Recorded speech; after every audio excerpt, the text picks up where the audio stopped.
بسم اللہ الرحمن الرحیم۔ یہ اصل لوگوں کے درمیان میں غلط فہمی پائی جاتی ہے۔ بہت سے لوگ یہ سمجھتے ہیں کہ اگر کتا جسم کو لگ جائے تو جسم ناپاک ہو جاتا ہے، کتا اگر کپڑوں کو لگ جائے تو کپڑے ناپاک ہو جاتے ہیں۔ بہت سے لوگ نماز نہیں پڑھتے ہیں، کہتے ہیں کہ ہمارے کپڑوں کو تو کتا لگ گیا تھا، اس کی وجہ سے نماز نہیں پڑھیں گے، کپڑے ناپاک ہو گئے ہیں۔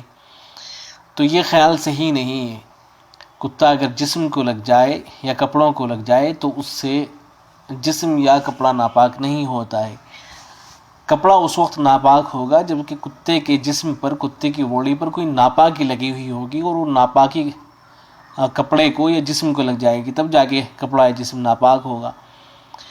تو محض کتے کے لگ جانے سے جسم ناپاک نہیں ہوتا ہے۔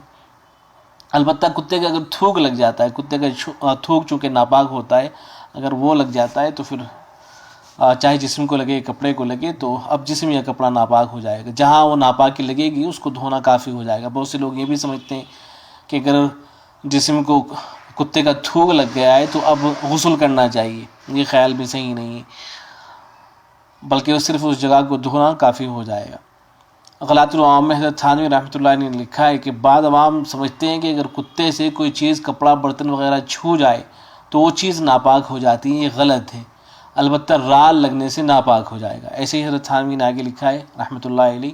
اسی طرح اکثر عوام خنزیر کے محض لگ جانے سے بھی کپڑا، جسم ناپاک ہونا سمجھتے ہیں۔